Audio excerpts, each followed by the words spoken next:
So this is vertex form, all right?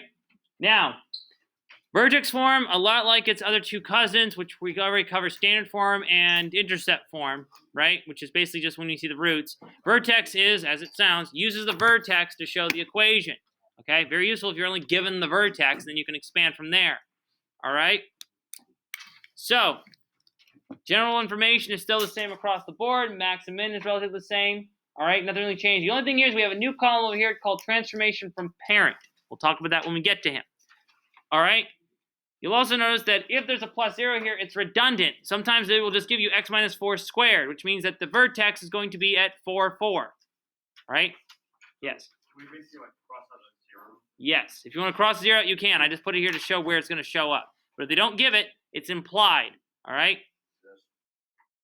So, obviously, positive A, which is the A in the front up here, is up, which means it's minimum, right? And negative A, which is, that should be a negative right there. I forgot to write that in. That's a negative on that too. But negative A, which is down, is a max. Okay, we talked about those a bunch already.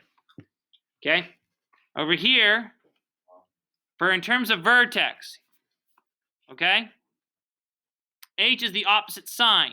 That means that you're going to change H and you're going to keep K. All right, that's all you're going to do.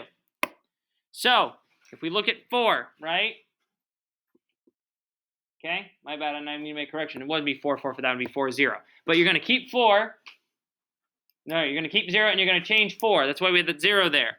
Okay, so that means that my vertex is going to be positive 4, 0.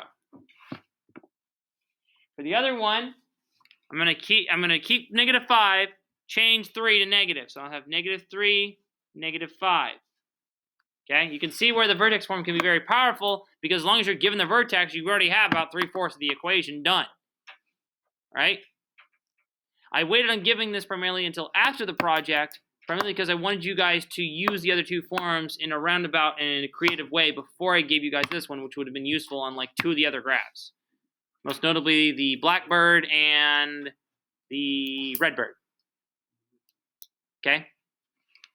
Now, in terms of the axis symmetry, all you have to do is take x minus h and set it equal to 0, meaning whatever's inside, set it equal to 0 and solve for x.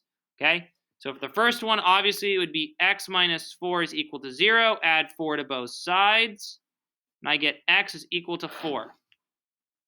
The other one, I have x plus 3, so x plus 3 set equal to 0, minus 3 from both sides. I get x equals negative 3. And those are my axes of symmetry for both of those graphs, respectively. Right? Wait, you said we had x plus 3 on the others? X minus, yeah, it's x plus 3 equals 0 and minus 3 for both sides. All right?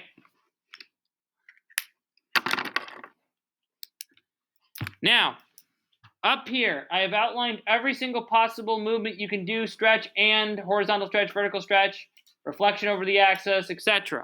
Okay? As long as you have this in your index card, you should be able to translate any of these vertex form functions with ease. So I'd recommend writing this entire section down on your index card for the test. Now, let's take a look at applying this into our node. The only thing that happens on this one is it's going to transfer to the right 4.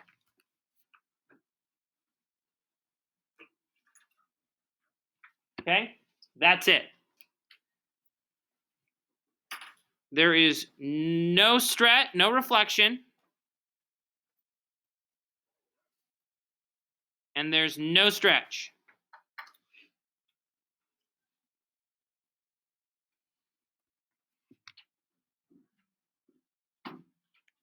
All right? However, the other one has 2 motions in it and a reflection, and even a stretch. Okay? The first thing is that it's left 3, because it's positive in the middle. Then it's down 5. You remember back to linear functions, we talked about just shifting graphs down. You just add 5 or subtract 5 if you want to go up or down. Right? It is reflected over the x-axis.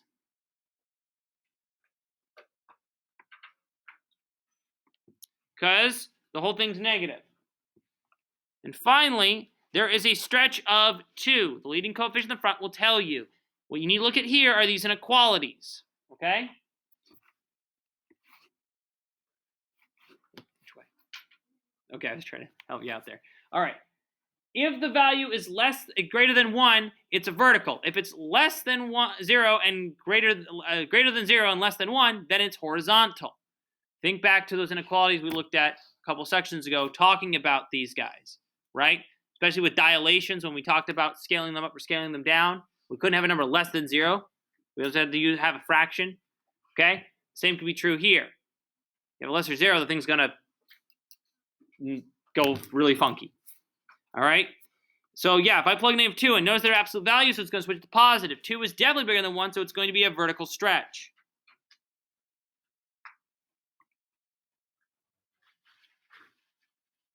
So, vertical stretch of 2. Okay? And finally, we're back to range, max and minimums, and domains. Okay? Now, I left it blank. For domains, what is the domain on all of these going to be? Think back to what we talked about in 3.1, 3.2. What are the domains always going to be? Or all real numbers, the crazy looking R. I left it blank on purpose. Which in actuality, I just couldn't find the key for the symbol in the equation editor. I tried so hard. I was like, where's the R? I want the R. So apparently they don't want integer variables. So what we can find, so all of these guys, the domain's going to be that, all right? Now, for the range, on the other hand, right, the minimum at 0 is 0 to infinity, okay? It's basically the y value of the vertex, i.e. the guy in the end, and then the infinity, be it negative or positive, depending upon what the y value is. Good example is the next one, where it was -5, right here, okay, and here's the paper. That means that, yes, it's going to be -5, so we're going to have a maximum at -5. And the value for that, the inequality, not the inequality, but the statement for that is going to be as follows, which is going to be negative infinity. So from negative infinity to -5 included. And obviously the domain, I'm just going to use a D for domain, it's going to be all real numbers for both. Right?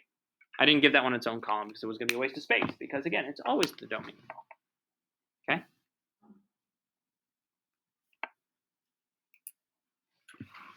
All right.